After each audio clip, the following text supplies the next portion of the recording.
Good morning students. पिछले lecture में हमने थर्मोडायनेमिक्स फर्स्ट के बारे में अध्ययन किया था। आज हम थर्मोकेमिस्ट्री के बारे में स्टडी करेंगे। थर्मोकेमिस्ट्री कहते किसे हैं, क्या होती है? तो thermochemistry is the study of the heat energy which is associate with chemical reaction and physical transformation. A reaction में release or absorbed energy, a phase change may do the same, such as in melting or boiling.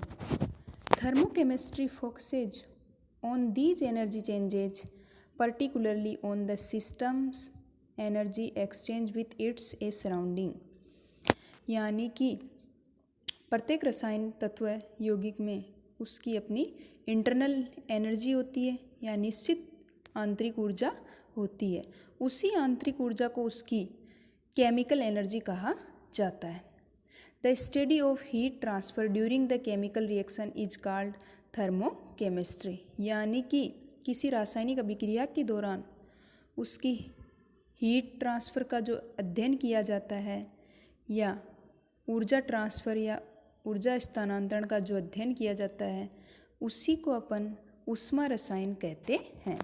Thermochemistry is the study of heat that is released or absorbed during chemical reaction, phase changes or other chemical activity.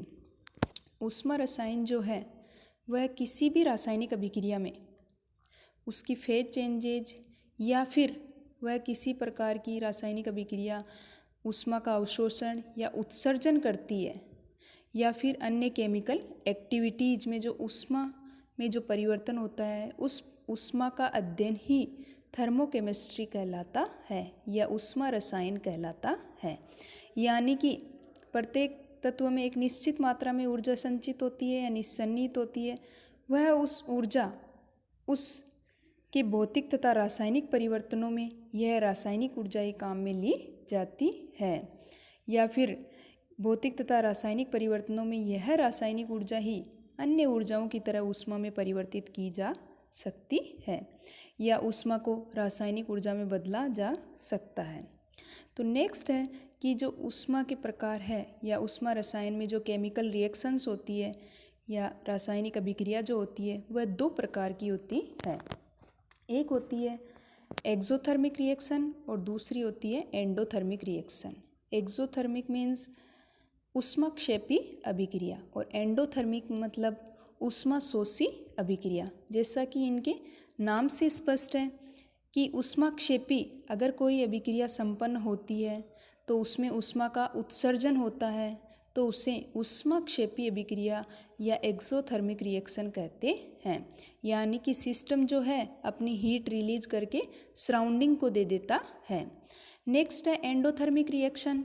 Endothermic यानी कि ऊष्मा शोषी अभिक्रिया, यानी कोई रासायनिक अभिक्रिया संपन्न होने पर अगर वह ऊष्मा का अवशोषण करता है या एब्जॉर्ब करता है तो उसे एंडोथर्मिक रिएक्शन कहते हैं। या फिर अपन यूँ कह सकते हैं कि सिस्टम जो है सराउंडिंग से ऊष्मा लेता है। इस टाइप की रिएक्शंस या इस टाइप की प्रोसेस एंडोथर्मिक रिएक्शंस के अंतर्गत आती है। नेक्स्ट डिफरेंस है इनके बीच में कि एक्सोथर्मिक रिएक्शंस में सराउंडिंग का टेम्परेचर जो है इंक्रीज होता है जबकि एंडोथर्मिक रिएक्शन में पारिपार्श्विक का टेम्परेचर जो होता है वह डिक्रीज होता है। नेक्स्ट है energy of the product is less than reactant.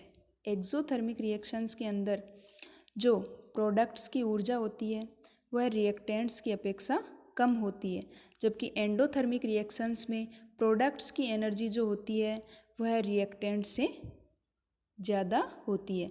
जैसा नीचे डायग्राम में दे रखा है कि एनर्जी वर्सेज रिएक्शन पाथवे के बीच में डायग्राम लेते हैं तो उसमें एक्सोथर्मिक रिएक्शंस में तो रिएक्टेंट्स की एनर्जी जो होती है वो ज़्यादा होती है जबकि प्रोडक्ट की एनर्जी कम, जबकि एंडोथर्मिक रिएक्शंस में प्रोडक्ट की एनर्जी जो होती है वह रिएक्टेंट्स से ज़्यादा होती है। नेक्स्ट है if the reaction takes place at constant volume the internal energy E is used. अगर रिएक्शन कांस्टेंट वॉल्यूम पे होती है या स्थिर आयतन पर अभिक्रिया होती है तो इंटरनल एनर्जी को ई से डिवाइड करते हैं या इंटरनल एनर्जी अपन काम में लेते हैं। और अगर अभिक्रिया कांस्टेंट प्रेशर पर होती है तो एंथैल्पी टर्म इज यूज्ड या एंथैल्पी एच टर्म काम में ली जाती है। फॉर एग्जांपल, माना कोई रिएक्शन है जैसे M1A plus M2B equal to N1C plus N2D, यानी कि A के M1 मोल और B के M2 मोल आपस में अभिक्रिया करके N1 मोल C के और D के N2 मोल का निर्माण करते हैं, यानी कि रिएक्टेंट से ये प्रोडक्ट में कन्वर्ट हो रहे हैं।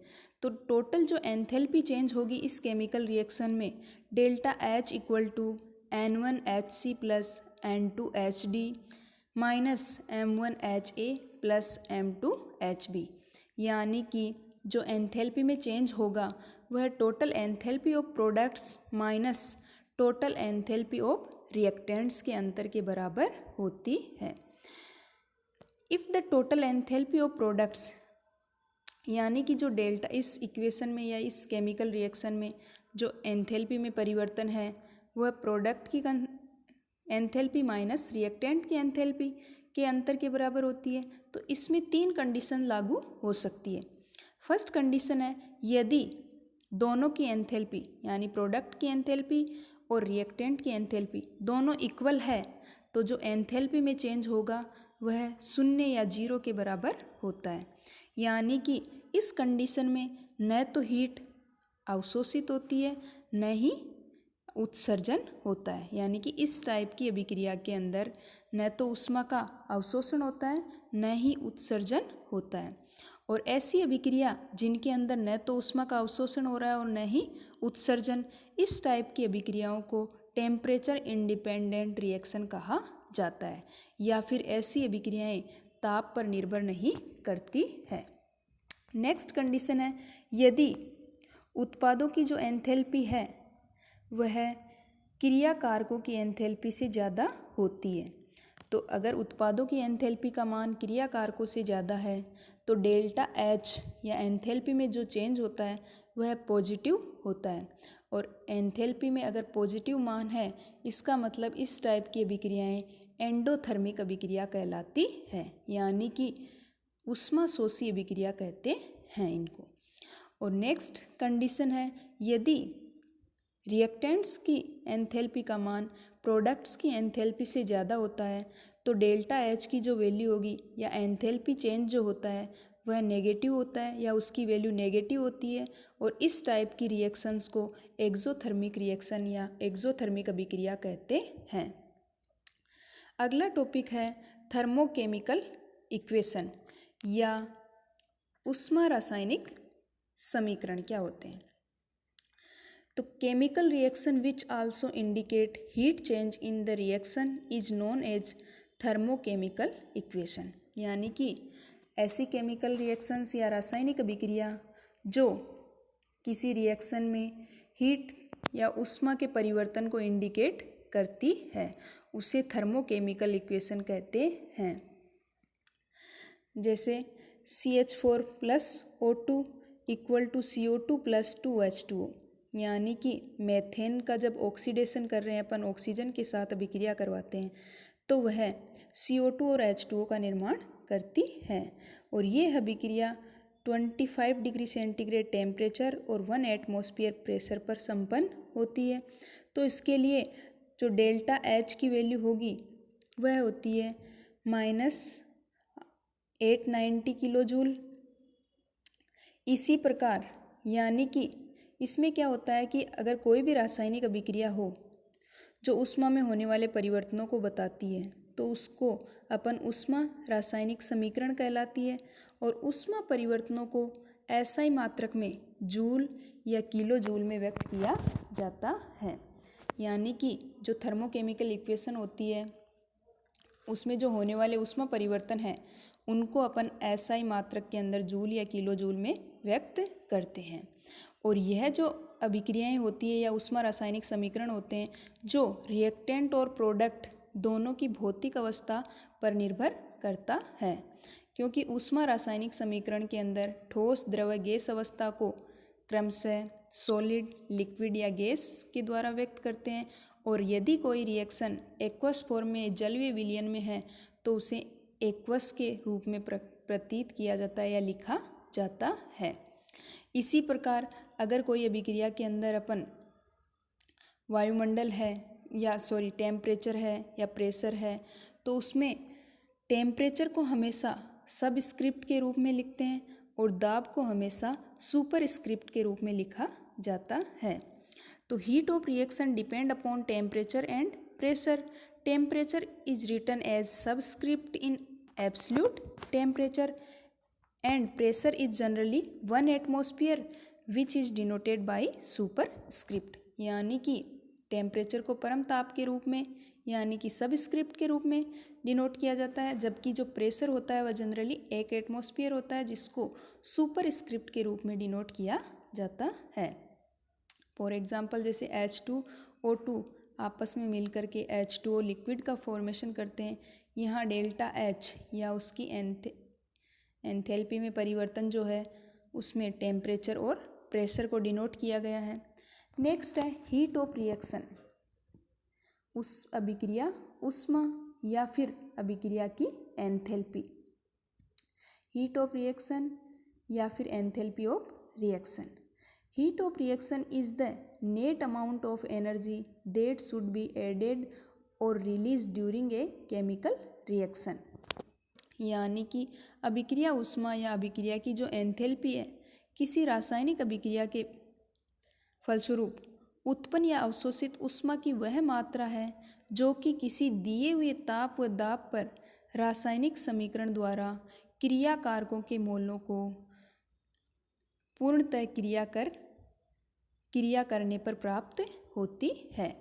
या फिर अपन यूँ कह सकते हैं कि किसी दिए हुए ताप व दाब पर रासायनिक समीकरण द्वारा अभिकारकों के मोलों को पूर्णतः उत्पादों में बदलने पर जो इसकी एंथैल्पी में अंतर आता है उसे अभिक्रिया ऊष्मा कहते हैं।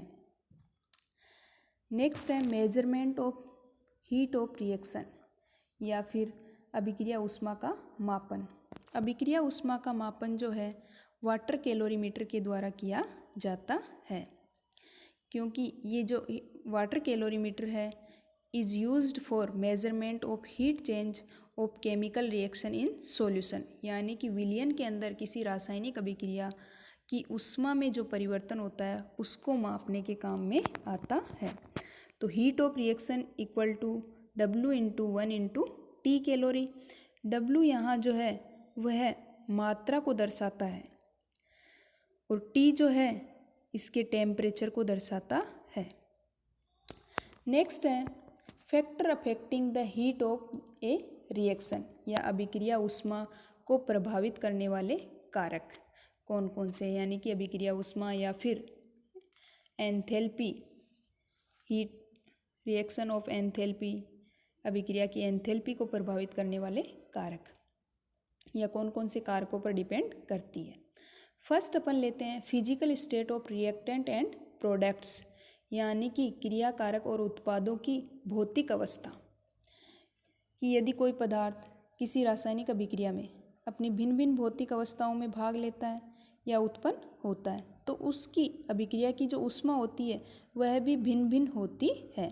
तो यानी कि भौतिक अवस्था में परिवर्तन करने पर उसकी ऊष्मा की मात्रा में भी परिवर्तन होता है। फॉर एग्जाम्पल जैसे हाइड्रोजन गैस ऑक्सीजन गैस के साथ मिलकर के H2O वेपर का निर्माण करती है, ये गैस का निर्माण करती है। तो इसमें जो ऊष्मा में परिवर्तन हो रहा है वह -241 किलो जूल, जबकि हाइड्रोजन और ऑक्सीजन गैसीय अवस्था में मिलकर के H2O लिक्विड का निर्माण करते हैं तो इसकी जो हीट ऑफ रिएक्शन में जो परिवर्तन आता है -285 किलो जूल होता है। यानी कि H2O के वाष्प अवस्था में उत्पन्न होने की अपेक्षा द्रव अवस्था में उत्पन्न होने पर अधिक ऊष्मा की प्राप्ति होती है। यानी कि द्रव अवस्था में प्राप्त होगा तो ज़्यादा ऊष्मा की प्राप्ति होगी। इसका रीज़न क्या है कि संघनन द्वारा जब वाष्प के द्रव में परिवर्तित होने से जो मुक्त हुई अतिरिक्त ऊष्मा की मात्रा होती है वह अभिक्रिया ऊष्मा के रूप में प्राप्त हो जाती है। यानी जब गैसीय अवस्था से लिक्विड अवस्था में आता है तो जितनी जो अतिरिक्त ऊष्मा होगी परिवर्तित होने पर जो मुक्त होती है वह अभिक्रिया ऊष्मा के रूप में प्राप्त होती है। नेक्स्ट एग्जाम्पल इसी प्रकार अपर रूप से रिलेटेड, यानी अगर कोई एक पदार्थ एक अपर रूप से दूसरे अपर रूप में रूपांतरित होता है तो उसके लिए जो आवश्यक ऊष्मा की मात्रा होती है उसे हीट ऑफ ट्रांजिशन कहते हैं या उसकी संक्रमण ऊष्मा कहते हैं। जैसे सल्फर एकंताक्ष या मोनोक्लिनिक फॉर्म में जब ऑक्सीजन गैस के साथ अभिक्रिया करता है और उससे SO2 गैस का निर्माण करता है, इसी प्रकार वह विषम लंबाक्ष या ऑर्थोरोम्बिक कंडीशन में ऑक्सीजन से साथ क्रिया करके सल्फर डाइऑक्साइड गैस का निर्माण करता है तो उसमें रिलीज होने वाली हीट ऑफ रिएक्शन, तो इन दोनों का जो डिफरेंस होगा वह भी क्या होता है कि अभिक्रिया ऊष्मा के बराबर होता है। या फिर अपन यूँ कह सकते हैं कि दोनों अभिक्रियाओं की ऊष्मा में अंतर गंधक की क्या कहलाती है, हीट ऑफ ट्रांजिशन कहलाती है या संक्रमण ऊष्मा कहलाती है। नेक्स्ट है जो हीट ऑफ रिएक्शन को प्रभावित करता है, reaction taking place at constant pressure और कांस्टेंट वॉल्यूम। अगर स्थिर दाब और स्थिर आयतन पर कोई अभिक्रिया होती है तो उसमें क्या प्रभाव पड़ता है। यानी कि एक अभिक्रिया है जो अगर अपन स्थिर दाब पर की जाती है तो उसके आयतन में परिवर्तन होता है, और यदि निकाय के आयतन में वृद्धि होती है तो निकाय के द्वारा कार्य किया जाता है, और यदि आयतन में कमी होती है तो निकाय पर कार्य होता है। फिर है कि अगर कोई अभिक्रिया स्थिर दाब पर की अभिक्रिया है तो उसे डेल्टा एच यानी कि उसकी एंथैल्पी में परिवर्तन होता है, जबकि अगर स्थिर आयतन पर होती है तो उसकी आंतरिक ऊर्जा में परिवर्तन होता है। जैसे कोई रासायनिक अभिक्रिया है, उसके एंथैल्पी होती है कि आंतरिक ऊर्जा में परिवर्तन प्लस दाब आयतन कार्य के योग के बराबर होती है। तो डेल एच बराबर del E plus P del V, equation 1। अब इक्वेशन 1 में तो थर्मोडाइनेमिक्स के according delta H equal to Q P यानी कि स्थिर दाब पर ऊष्मा में परिवर्तन के बराबर, और डेल्टा ई स्थिर आयतन में ऊष्मा के परिवर्तन के बराबर होता है। तो इनकी वैल्यू डेल एच और डेल ई की वैल्यू समीकरण 1 में रखने पर क्यू पी बराबर Q V plus P del V, equation 2 आती है हमारे पास। नेक्स्ट है कि एक अभिक्रिया में गैसीय अभिकारकों के मोल NR और या NR मोल हो सकते हैं अभिकारकों के, और उत्पादों के जो मोल होंगे उनको NP के द्वारा रिप्रेजेंट किया जा सकता है। तो आयतन जो होगा वह भी VR और VP होता है। अतः दाब आयतन कार्य यानी P del V equal to P VP minus VR। तो यहाँ पर आदर्श गैस के अकॉर्डिंग PV बराबर nRT, तो PVP बराबर NP RT इक्वेशन 4 और PVR बराबर NRRT इक्वेशन 5। तो यहाँ से इक्वेशन 1 में मान रखने पर जो फाइनल अपने पास इक्वेशन आती है डेल एच बराबर del E plus delta N R T. यहाँ पर डेल एच एंथैल्पी में परिवर्तन को, डेल्टा ई इंटरनल एनर्जी में चेंज को, डेल्टा एन गैस के मोलों की संख्या में परिवर्तन को दर्शाता है, और आर गैस कांस्टेंट, टी उसका टेम्परेचर। तो delta N equal to number of mole of gases product minus number of moles of gaseous reactants, यानी कि गैसीय अवस्था में उत्पादों के मोलों की संख्या और गैसीय अवस्था में अभिकारकों के मोलों की संख्या के अंतर के बराबर होता है।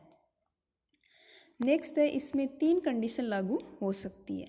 यदि मोलों की संख्या यानी कि गैसीय अवस्था में रिएक्टेंट्स की संख्या और गैसीय अवस्था में उत्पादों के मोलों की संख्या बराबर है या NR इक्वल टू NP है, तो डेल्टा N इक्वल टू 0, और डेल्टा N इक्वल टू 0 होने पर जो एंथैल्पी में परिवर्तन जो होता है वह आंतरिक ऊर्जा में परिवर्तन के बराबर होता है। या फिर अपन यूँ कह सकते हैं कि जिस अभिक्रिया में आयतन में परिवर्तन नहीं होता उसके लिए स्थिर दाब तथा स्थिर आयतन पर अभिक्रिया ऊष्मा का मान समान होता है। नेक्स्ट कंडीशन है, यदि रिएक्टेंट्स के गैसीय मोलों की संख्या प्रोडक्ट्स के गैसीय मोलों की संख्या से ज़्यादा है तो ऐसा होने पर डेल्टा एन की जो वैल्यू होती है वह नेगेटिव होती है, और डेल्टा एन की वैल्यू नेगेटिव होने पर आंतरिक ऊर्जा का मान एंथैल्पी से ज़्यादा होता है, या फिर अपन यूँ कह सकते हैं delta E greater than delta H. और डेल्टा यानी कि इस कंडीशन में स्थिर आयतन पर अभिक्रिया ऊष्मा अधिक होती है। नेक्स्ट थर्ड कंडीशन है कि अगर प्रोडक्ट्स के मोलों की संख्या गैसीय मोलों की संख्या ज़्यादा है या गैसीय अभिकारकों के मोलों की संख्या से ज़्यादा है तो डेल्टा एन की जो वैल्यू होती है वह पॉजिटिव, और डेल्टा एन की वैल्यू पॉजिटिव होने पर delta H greater than delta E, या फिर अपन यूँ कह सकते हैं कि स्थिर दाब पर अभिक्रिया ऊष्मा अधिक होती है। नेक्स्ट फैक्टर है concentration of reactant and product in solution, यानी कि विलयन के अंदर रिएक्टेंट और प्रोडक्ट्स की सांद्रता। तो ए अमाउंट ऑफ एनर्जी रिलीज और absorb when 1 mole solute is dissolved in such excess of water so that no change of heat takes place on further dilution is known heat of solution, यानी कि ऊष्मा की वह मात्रा जो 1 मोल विलेय को जल के इतनी अधिक मात्रा में घोलने पर मुक्त होती है या अवशोषित होती है कि उसको और अधिक अगर डाइल्यूशन करें तो वह विलयन में बिल्कुल भी ऊष्मा का विनिमय नहीं होता है। तो यानी कि अगर अपन किसी विलेय को विलायक में घोलते हैं तो या तो ऊष्मा उत्सर्जित होती है या फिर अवशोषित होती है। यानी अगर विलयन गर्म हो जाता है तो उसमें डेल्टा एच का मान नेगेटिव, और अगर विलयन ठंडा होता है तो डेल्टा एच का मान पॉजिटिव होता है। यानी कि ठंडा होने का मतलब ऊष्मा अवशोषित होती है और गर्म होने का मतलब ऊष्मा उत्सर्जन होता है। नेक्स्ट फैक्टर है इफेक्ट ऑफ टेम्परेचर, यानी कि अभिक्रिया ऊष्मा पर तापमान का क्या प्रभाव होता है।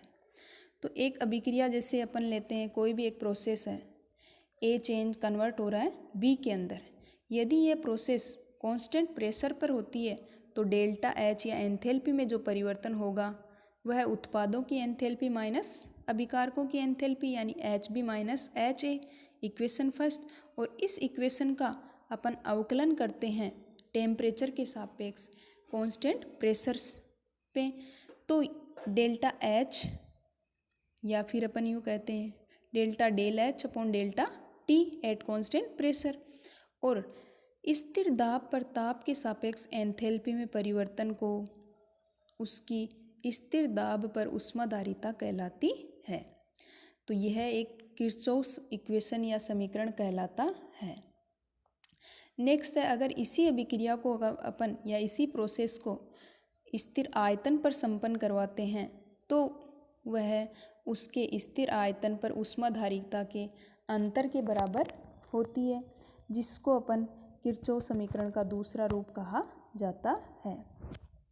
अब यदि इन्हीं इक्वेशन को यानी कि जो स्थिर दाब पर और स्थिर आयतन पर है, तो अगर अपन इसको Cp is constant between the temperature range T1 और T2, यानी कि अगर ऊष्माधारिता स्थिर दाब पर ऊष्माधारिता को ताप परास T1 व T2 के मध्य समाकलन करते हैं इसका, तो समाकलन करने पर जो फाइनल इक्वेशन आती है अपने पास डेल्टा Cp बराबर del H2 minus del H1 upon T2 minus T1।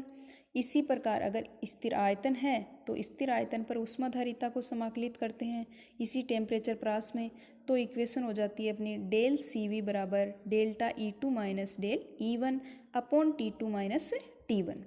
तो इक्वेशन 8 और 9 are also form of a Kirchhoff equation, यानी ये दोनों समीकरण किरचॉफ समीकरण कहलाती है।